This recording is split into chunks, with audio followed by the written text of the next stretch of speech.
Hi, hello. My name is Sara Hassan. I'm a trainer, I'm a writer. I give lectures on how to spot power abuse and harassment, particularly sexual harassment, but essentially all sorts of discrimination that go into that. And I would like to tell you a little bit about how this system works and how it's possible to identify early warning signs of harassment and power abuse in different contexts for our purpose, I guess, in academic institutions. So what's the red flag system? The red flag system is a feminist pattern recognition model through which we can see when a situation becomes power abusive, because we look at 4 different dimensions. We look at what sort of environment am I in?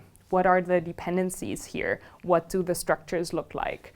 What do hierarchies look like? Once I know how power moves in a particular field, it's easier for me to see how power abuse moves also.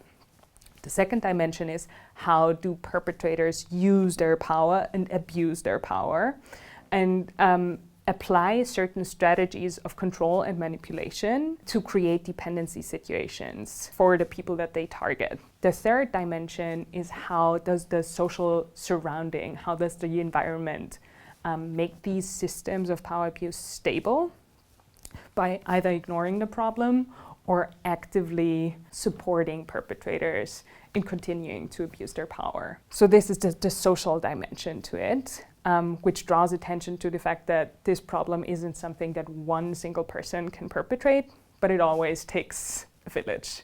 It takes a collective, it takes a whole system, like a sort of machine or a clockwork where you need many people and mechanisms that work together to make it stable. The fourth dimension is how people who become targets, people who become victims of this sort of problem, react to situations that are power abusive. That can be that they have a bad gut feeling, that can be that they negotiate with themselves, that the other person can't possibly have meant it that way, that they are the problem, that they invited it, that they provoked it. All these are good indicators that the situation at hand already has some features of power abuse. We have a lot of emotional stress, we have a lot of pressure, we most probably have a dependency situation.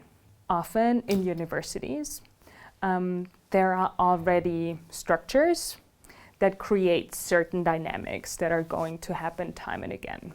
We have very high hierarchies, we have situations of dependency, we have situations where people are already in very high power positions over people who have to endure certain dynamics if they want to come out of the university with a degree or even make an academic career. So I think it's going to be very interesting to see how perpetrators can lean into these structures that offer them a lot of leeway, that give them a lot of capacity, and intentionally abuse that. And seeing how they do that, how they use these positions and use some ambiguities and use their position that enables them to essentially decide over a person's faith and existence and career, and see how particularly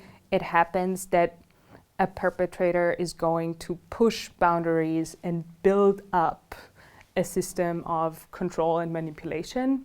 This is going to be interesting because the public eye often looks at power abuse from a perspective of only very explicit or physical forms of assault. But with the system that we are applying here, it's possible to look at the very first escalation levels that are necessary conditions for these high escalations.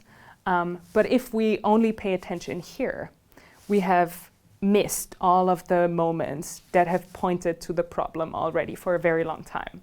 So if we want to prevent this problem, if we want to see where it starts, it's going to be necessary to change our view away from the highest escalation and look at where does it start and how can we end it.